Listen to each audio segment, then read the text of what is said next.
Before we start any strategy or teaching students any reading strategy, we always want to start with the exposition. This is something that we hope students will ultimately do independently on their own, in their heads or writing it down, but we definitely need to model it for them first. And so we have the exposition up here. You can see I've already listed it out: title, author, characters, setting, and the action or events that are happening.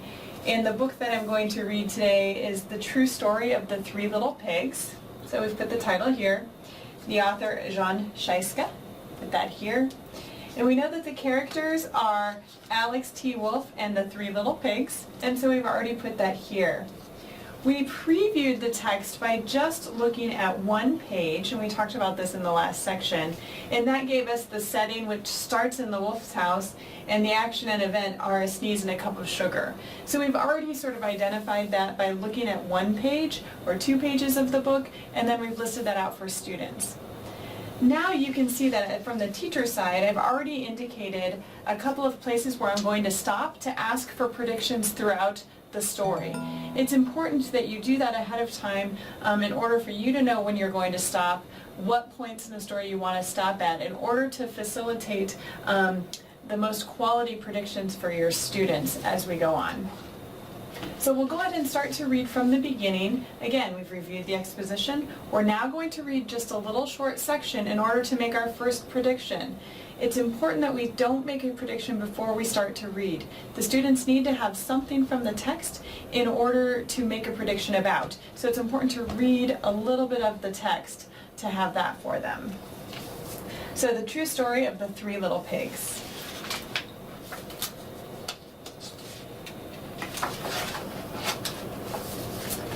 Everybody knows the story of the Three Little Pigs, or at least they think they do. But I'll let you in on a little secret. Nobody knows the real story, because nobody has ever heard my side of the story. I'm the wolf, Alexander T. Wolff. You can call me Al. I don't know how this whole big bad wolf thing got started, but it's all wrong. Maybe it's because of our diet. Hey, it's not my fault wolves eat cute little animals like bunnies and sheep and pigs.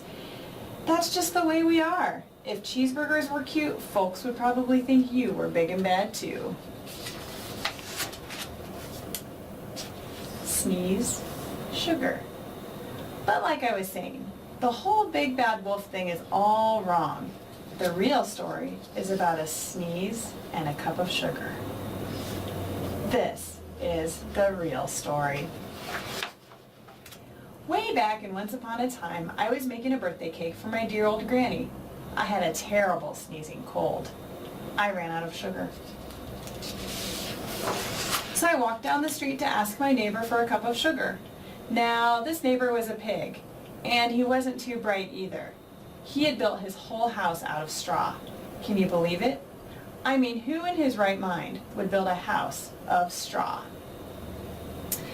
So this is my reminder that this is where I wanted to stop for a prediction. What's going to happen next in this story? What is going to happen next in the story? And this is where you ask your students, gather information from them.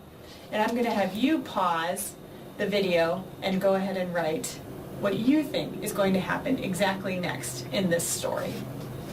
A lot of you already know the common Three Little Pigs story. We have heard it through childhood, and our students, of course, are going to know that. So I think in general, a general prediction that most people would say is that the wolf is going to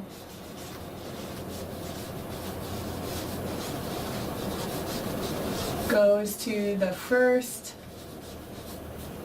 little pig's house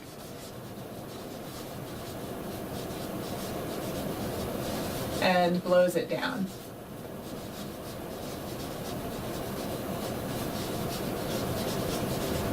Okay? So now we'll read and see if our prediction is accurate.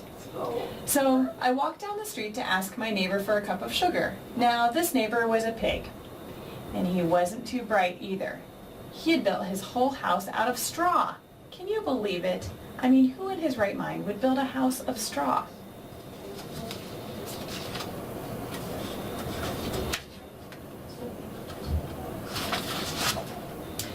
So of course, the minute I knocked on the door, it fell right in. I didn't want to just walk into someone else's house, so I called, little pig, are you in?" No answer.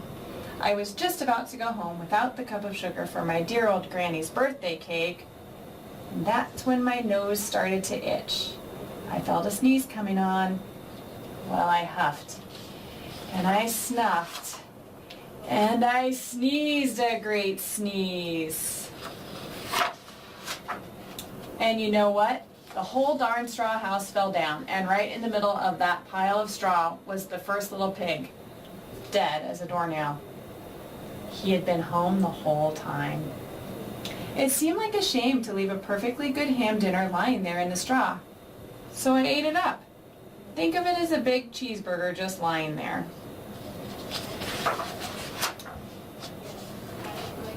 So now I'm going to stop here. So let's check our prediction. We said Wolf goes to first little pig's house and blows it down. We were kind of right. It followed the same story.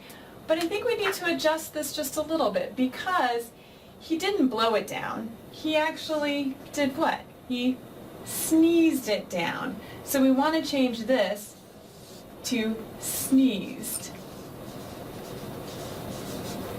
So this is true. Is there anything else that the story told us about that we think we should point out here? One of it is that the wolf just knocked on the door and it fell in. He didn't break in, he wasn't trying to get the pig. It actually said that he just knocked on the door and it fell open. So we would say the weak door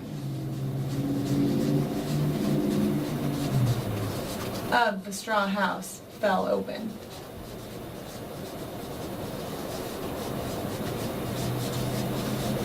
And what was the wolf doing? We know the wolf was doing something. He was simply trying to get a cup of sugar for his granny's cake. So the weak door of the straw house fell open when the wolf was asking for sugar.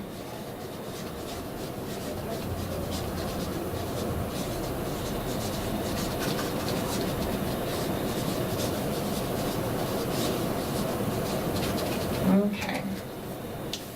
So let's predict what's going to happen next.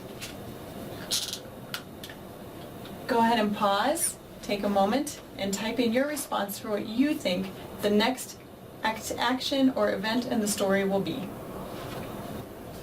So again, since many of us know the story, I think we might predict, well, the wolf goes to the stick house.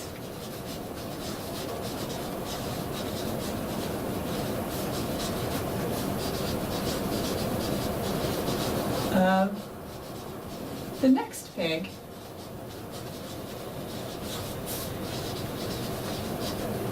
and blows it down.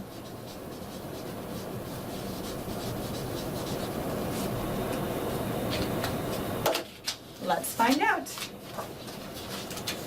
I rang the bell on the stick house. Nobody answered. I called, Mr. Pig, are you in?" He yelled back, "Go away, Wolf, you can't come in. I'm shaving the hairs on my chinny chin chin."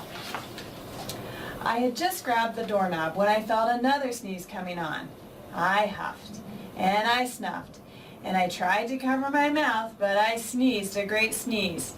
And you're not going to believe it, but this guy's house fell down just like his brother's. When the dust cleared, there was a second little pig, dead as a doornail. Wolf's honor.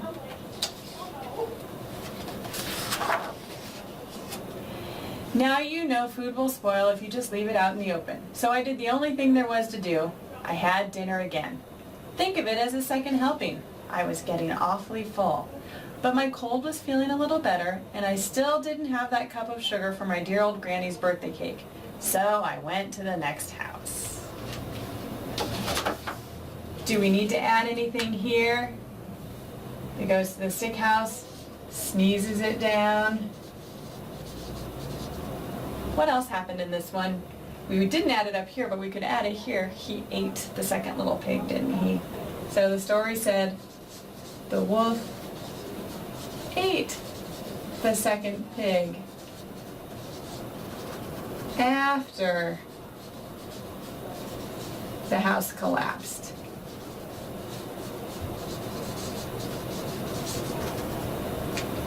So the wolf is telling us he didn't really eat the pig. The pig was just already there, ready to be eaten, right? Because the house collapsed on him. That's his perspective. Any last prediction before the end of the story that we should add to this? Go ahead and pause and write what you think could happen at the end of the story based on what we've already known here. So we predict no luck at the brick house. Let's find out what happens in the real story. So I went to the next house. This guy was the first and second little pig's brother. He must have been the brains of the family. He had built his house of bricks. I knocked on the brick house. No answer. I called, Mr. Pig, are you in? And do you know what that rude little porker answered? Get out of here, wolf. Don't bother me again. Talk about impolite. He probably had a whole sack full of sugar, and he wouldn't give me one little cup for my dear sweet old granny's birthday cake. What a pig! I was just about to go home and maybe make a nice birthday card instead of a cake when I felt my cold coming on. I huffed, and I snuffed, and I sneezed again. Then the third little pig yelled, and your old granny can sit on a pin. Now, I'm usually a pretty calm fellow, but when somebody talks about my granny like that, I go a little crazy. When the cops drove up, of course I was trying to break down this pig's door, and that whole time I was huffing and puffing and sneezing and making a real scene. The rest, as they say, is history. The news reporters found out about the two pigs I had for dinner. They figured a sick guy going to borrow a cup of sugar didn't sound very exciting. So they jazzed up the story with all of that huff and puff and blow your house down, and they made me the big bad wolf. That's it. The real story. I was framed. But maybe you could loan me a cup of sugar? So, indeed, no luck at the brick house. But what other information did we learn? Did the text tell us about? The text told us that the police came, the cops came, arrested the wolf.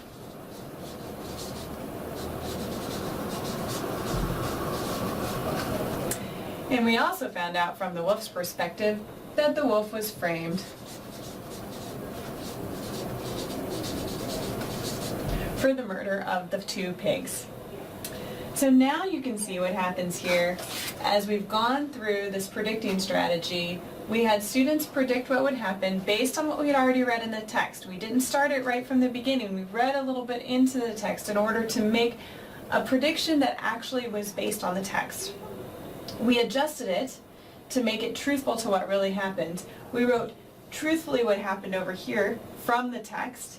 And now when we combine all of these corrections in our actual recaps of what happened in that section, it makes a complete summary that we can rewrite down here, and then there's actually a summary of the main events and points of the story.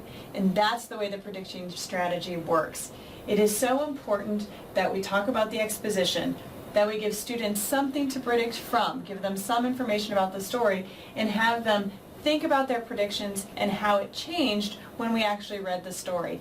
This is that metacognitive leap that they then can transfer to other content areas and to other types of reading to analyze their own thinking about what they're going to read. So it's very important not to skip this step with students. Now, don't do this every time you read a story, but try to do it a couple of times a week in order to get students in the process of predicting, thinking about their predicting, adjusting the predictions, and then making that summary from their predictions. And this is a great reading strategy that they then transfer to all content areas.